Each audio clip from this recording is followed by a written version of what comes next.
viewers, I Dr. SBK Lal welcome you all in my YouTube channel. मेरे YouTube channel में आपका बहुत बहुत स्वागत है। आज हम आपके लिए लेकर के आए हैं व्यक्तित्व विश्लेषण में बिहार के नए उप मुख्यमंत्री माननीय श्री तेजस्वी यादव जी को।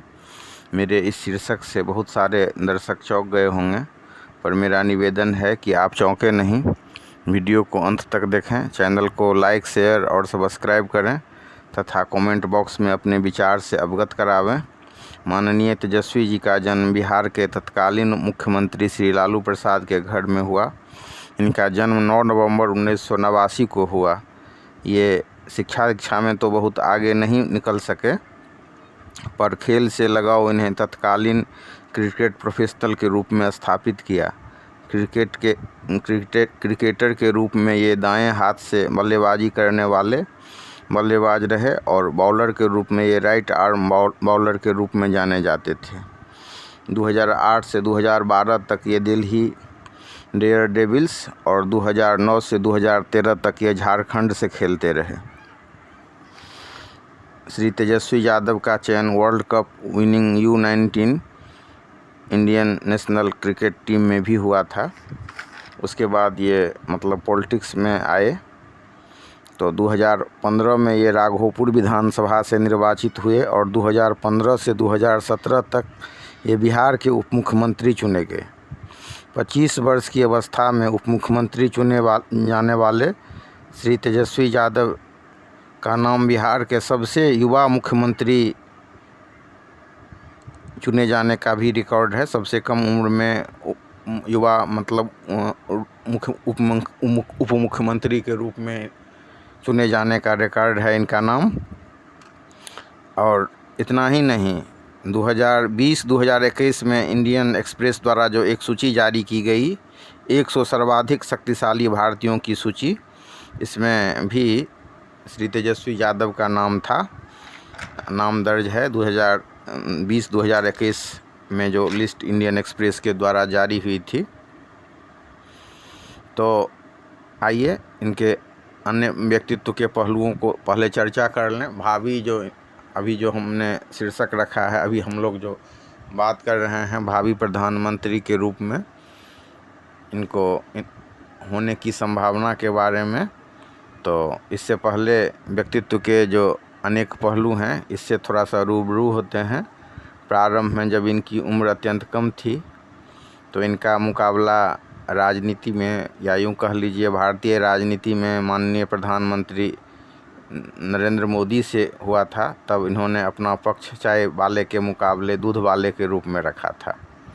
फिर धीरे धीरे ये परिपक्व होते गए। इन्होंने अपने भाषण शैली में भी सुधार किया, शालीनता से अपना पक्ष इंटरव्यू में रखा। धीरे धीरे ये विनम्र दिखने लगे। अपने आप को कम डिग्री डिप्लोमा वाला होने के आरोप पर बहुत शालीनता के साथ इन्होंने कहा था कि खेल से लगाव होने के कारण वे पढ़ाई लिखाई में अपेक्षित ध्यान नहीं दे पाए, इसीलिए वो बहुत ज़्यादा डिग्री डिप्लोमा एक्वायर नहीं कर सके और उस लिहाज से ये पीछे रह गए। वर्तमान में अभी अगर आप इंटरव्यू वगैरह देखें या टीवी पर देखें तो बहुत सहजता से ये हिंदी और अंग्रेजी में अपनी बात को अभिव्यक्ति देते हैं और भोजपुरी समय भी बोलने का कोशिश करते हैं। प्रारंभ में जब लालू जी की राजनीतिक स्थिति कमज़ोर हुई थी तो बिहार के कुछ यादव नेता चाह रहे थे कि श्री प्रसाद उन्हें अपना राजनीतिक उत्तराधिकारी घोषित करें, पर तब लालू जी ने स्पष्ट किया कि तेजस्वी यादव ही उनके राजनीतिक उत्तराधिकारी हैं। तब से श्री तेजस्वी यादव ने पीछे मुड़कर नहीं देखा है। इन्होंने राजद का माई वोट बैंक पर अपना पकड़ कायम रखा, साथ ही सारे विपक्ष को राजद के पक्ष में ध्रुवीकृत करके बिहार विधानसभा में राजद को सिंगल लार्जेस्ट पार्टी बनाया। इन्होंने अपने पार्टी को डिजिटल आउटरीच भी प्रदान किया। पार्टी के अंदरूनी सूत्रों के अनुसार इन्होंने ही अपने पिता को नीतीश कुमार के साथ गठबंधन कर पार्टी को मजबूती करने हेतु राजी किया। इन्होंने राजद को यादव पूर्वाग्रह वाले पार्टी के छवि से भी और सवर्ण विरोधी छवि वाले पार्टी के छवि से भी बहुत हद तक मुक्त कराया। तभी तो हम लोग आजकल देखते हैं कि कैसे मतलब प्रोफेसर मनोज झा जो राजद के सांसद हैं, राज्यसभा सांसद हैं, कैसे मजबूती से राजद का झंडा बुलंद करते हैं राज्यसभा में। एक तरफ तो अली अशरफ फातमी जैसे कद्दावर नेता को पार्टी से बाहर का रुख दिखाया, तो दूसरी ओर इन्होंने फैयाज अहमद जैसे नेता को मीसा भारती के साथ राज्यसभा भेजा। तो इन सारे बातों को अवलोकन करने के बाद धीरे धीरे हम देखेंगे कि कैसे राजनीतिक परिपक्वता इन्होंने हासिल की। सारे इन घटनाओं का अगर हम सिलसिलेवार अध्ययन करें तो कतिपय घटनाओं में इनके राजनीतिक परिपक्वता का प्रमाण मिलता है, और हम यह भी देखते हैं कि कैसे कैसे ये धीरे धीरे परिपक्व हो रहे हैं। अब हम वर्तमान स्थिति का थोड़ा सा चर्चा करें या कुछ समय पहले का, तो श्री तेजस्वी यादव के नेतृत्व में जब राजद 2020 का बिहार विधानसभा चुनाव लड़ रहा था, तो यह महागठबंधन की ओर से मुख्यमंत्री के दावेदार थे। यह श्री यादव की राजनीतिक परिपक्वता ही कही जाएगी कि इन्होंने इलेक्शन कैंपेन को बेरोजगारी से जोड़कर 10 लाख नौकरी का वादा और समान काम समान वेतन का मुद्दा उछालकर राजद को सिंगल लार्जेस्ट पार्टी बनाया। तब 243 में से अलायंस को 110 सीटें और अकेले राजद को 75 सीटें मिली थी। वर्तमान में कुछ दिन पहले ओबीसी के पार्टी के अधिकांश सदस्य जब राजद में चले आए, या कह लीजिए कि राजद के सदस्य बन गए, उनके पार्टी को छोड़ करके राजद में मिल गए, तो इससे भी तेजस्वी को राजनीतिक रणनीतिक बढ़त मिली। उसके बाद जब जीवन संगनी के रूप में इन्होंने रिचेल गोडिनो से शादी की, रिचेल गोडिनो को अपनाया जीवन संगनी के रूप में, तो तेजस्वी यादव ने यह संदेश दिया कि वह जाति पाति और धर्म के बंधन को भी तोड़ सकते हैं। वर्तमान में बीजेपी की सबसे बड़ी कमजोरी है बढ़ती बेरोजगारी। अगर बढ़ती बेरोजगारी को अगर तेजस्वी यादव के नेतृत्व में क्षेत्रीय स्तर पर भी यह दूर किया जा सका, तो आगे इनके राजनीतिक करियर को यह संभावना देने वाला कदम हो सकता है। वैसे इनके पिता श्री लालू प्रसाद जी द्वारा प्राइमरी स्कूल में बीपीएससी के माध्यम से 22,000 शिक्षकों की जो नियुक्ति हुई थी, उसकी आज भी लोग चर्चा करते हैं, उसका मिसाल देते हैं। और यह भी उल्लेखनीय है कि रेलवे में कूली सबको ग्रुप डी की नौकरी कैसे सहज भाव में और थोक भाव में खड़ा करके उन्होंने बांट दिया, एकदम प्रसादी की तरह। उस नौकरी के लिए आज के बीए एमए पास युवा संघर्ष कर रहे हैं और नौकरी नहीं मिल रही है। तो ये सब इनके खाते में है। तो इन सब विश्लेषण के बाद आइए अब मूल विषय भावी प्रधानमंत्री के रूप में श्री तेजस्वी यादव के होने की संभावना को तलाशते हैं, जो कि इसका शीर्षक भी हम रखे हैं। तो आइए देखते हैं कि कौन कौन से ऐसे व्यक्ति हैं जो बहुत अच्छा काम कर रहे हैं, काम के आधार पर कौन कौन इनके कॉम्पिटेंट हो सकते हैं। अभी हम देखें तो राज्य में जो चर्चा है बहुत अच्छे मुख्यमंत्री के रूप में अरविंद केजरीवाल जी हो गए, ममता बनर्जी हो गई, छत्तीसगढ़ की मुख्यमंत्री हैं भूपेश बघेल, वो अच्छा काम कर रहे हैं। और साउथ इंडिया में भी मतलब जो ये 1-2 मुख्यमंत्री हैं वो अच्छा काम कर रहे हैं।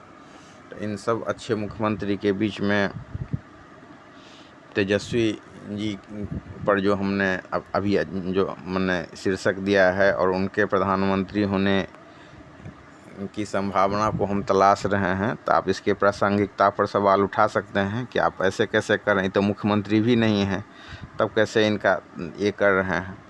तो एक भाव है कि आप में जब मतलब महत्वाकांक्षा नहीं हो, या महत्वाकांक्षा भी हो तो छिपी हुई, उसका आप मैनिफेस्टेशन नहीं करें, मैनिपुलेशन नहीं करें, और कर्म करते जाएं और उस आपकी अच्छी छवि हो। और भारत में जो अभी तक रहा है कि जो सबके लिए स्वीकार्य हो, सभी जाति सभी धर्म, जो मतलब कोई ऐसा नहीं हो कि मतलब एक पार्टी या एक जाति या एक धर्म के लोग का वो पर्याय बन सके।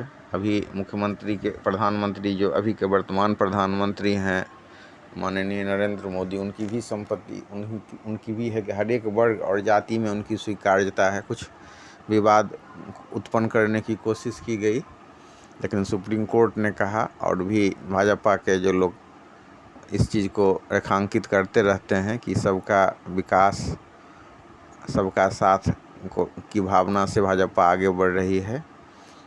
तो मतलब ये MY इक्वेशन के साथ साथ भी सभी धर्म, सभी जाति में अगर स्वीकार्यता बढ़ती है तो इससे राजद को बहुत मदद मिलेगी। और बहुत हद तक तेजस्वी यादव ने सभी धर्म, सभी जाति के बीच में अपने स्वीकार्यता को बढ़ाया है। तो इस हिसाब से हम इनके प्रधानमंत्री, भावी प्रधानमंत्री के रूप में इनके संभावना को तलाश सकते हैं।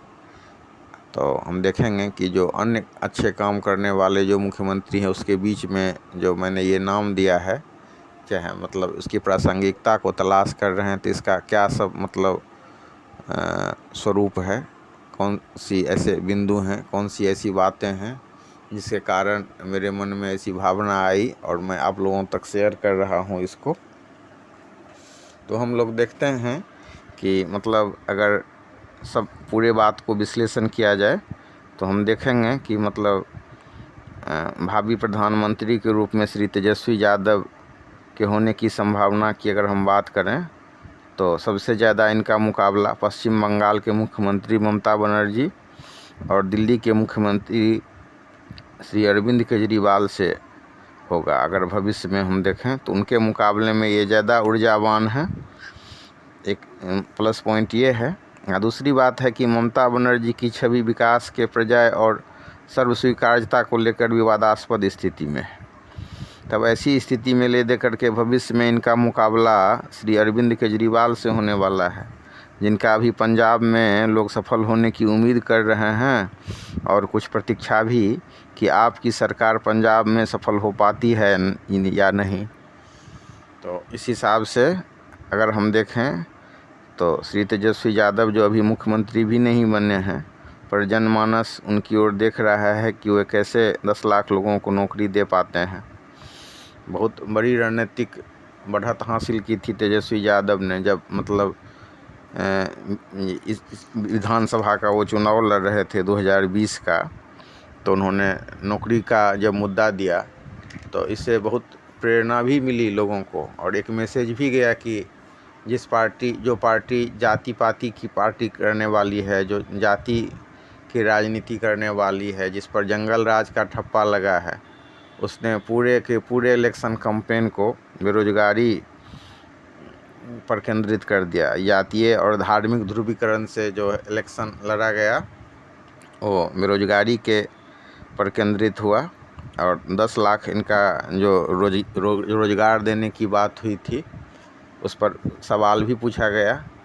तो बहुत चतुराई से श्री तेजस्वी यादव ने जो प्रख्यात इकोनॉमिस्ट हैं उन लोगों को बुलाया जवाब देने के लिए।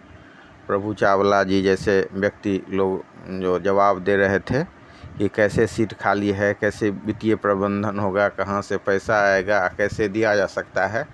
तो अभी जो मतलब इस सरकार में जो NDA की सरकार है, केंद्रीय सरकार हो या राज्य सरकार सब भी है, तो इस सब में ये भावना है कि नौकरी सबको नहीं दी जा सकती है, सरकारी नौकरी नहीं दी जा सकती है। तो उसके जवाब के लिए इन्होंने विशेषज्ञ सबको बुलाया और विशेषज्ञ के सबका सेवा लेते हुए इन्होंने पूरे देश के सामने में ये बात रखी, खास करके राज्य के संदर्भ में ये बात रखी कि कैसे सबको नौकरी दी जा सकती है या मतलब ज़्यादा संख्या में नौकरी दी जा सकती है, वित्तीय प्रबंधन कहाँ से होगा। इस पर उन्होंने बहुत बारीकी से पक्ष को रखा था। तो इस हिसाब से अब जबकि तेजस्वी यादव भी मुख्यमंत्री भी नहीं बने हैं, पर जनमानस उनकी ओर देख रहा है कि कैसे वे 10 लाख लोगों को नौकरी दे पाते हैं और कैसे बिहार लॉ एंड ऑर्डर की स्थिति को दुरुस्त कर पाते हैं। यह भी उल्लेखनीय है कि लालू राबड़ी के शासनकाल पर पूर्व में जंगल राज का ठप्पा भी लग चुका है। अब अगर तेजस्वी यादव बिहार को मेडिकल एजुकेशन हब बनाएं, धुआंधार मेडिकल कॉलेज खोले जाएं, इनके अनुयायी लोगों को भयाक्रांत न करें, कानून का राज्य स्थापित हो, बेरोजगारी दूर हो सके, तो इन सब बातों के साथ श्री तेजस्वी जी के राजनीतिक कद को हम बढ़ने की उम्मीद कर सकते हैं, या यूँ कह लीजिए राजनीतिक कद में हम बढ़त हासिल करने की उम्मीद कर सकते हैं और संभावना की तलाश भी। तो इस हिसाब से हम लोग मतलब देख सकते हैं कि कैसे मतलब इनमें संभावना है, कैसे ऊर्जा है और कैसे धीरे धीरे श्री तेजस्वी यादव अपना परिष्कार कर रहे हैं, कैसे कैसे कुछ पूर्वाग्रह से मुक्त हो रहे हैं, कैसे जो मतलब देश में जो प्रधानमंत्री के लिए क्वालिटी है उसमें है कि आप बदले की भावना से काम नहीं करें, सबको ले करके चलें, अच्छे अच्छे आदमी को टीम में जोड़ें, जो मतलब बहुत क्वालिफाइड लोग हैं वो सेवा देने के लिए तैयार हैं और जनता आपके तरफ मतलब ध्यान लगाए हुए है। तो इन सब बातों को ध्यान दे करके कितना लोगों की सेवा कर पा रहे हैं, जनमानस का कितना कल्याण हो पाता है, इन्हीं सब बातों के साथ इनकी संभावना बनती है। अभी तो बहुत राजनीतिक कौशलता से राजनीति में जो प्रबंधन है उन्होंने किया है। तो वीडियो को पूरा देखने के लिए बहुत बहुत धन्यवाद।